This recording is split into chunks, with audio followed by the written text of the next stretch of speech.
If you ever wanted to travel back in time, this week might be your chance. The Freedom Truck is a traveling interactive museum giving visitors a hands-on look at 250 years of American history. News 10's Jaden Hawkins climbed aboard for a close-up look.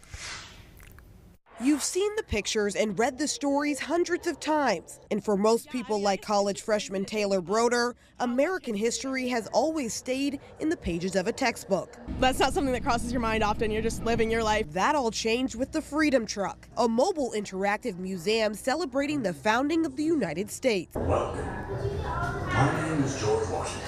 You got to make history interesting, dynamic, and exciting. Step inside this truck. You're walking through 250 years of American history, experiencing what it was like to sign the Declaration of Independence or crack one of George Washington's spy codes. We took the U.S. citizenship test together and we got 100%. Hillsdale College professor Matthew Spalding helped develop the content inside as a part of the White House Freedom 250 initiative. It's important to commemorate and celebrate those and understand that those great accomplishments occurred because of something that happened a long time ago. He says he hopes the truck and the milestone celebration revive a sense of patriotism among Americans of all ages. The claim here is not that America's perfect.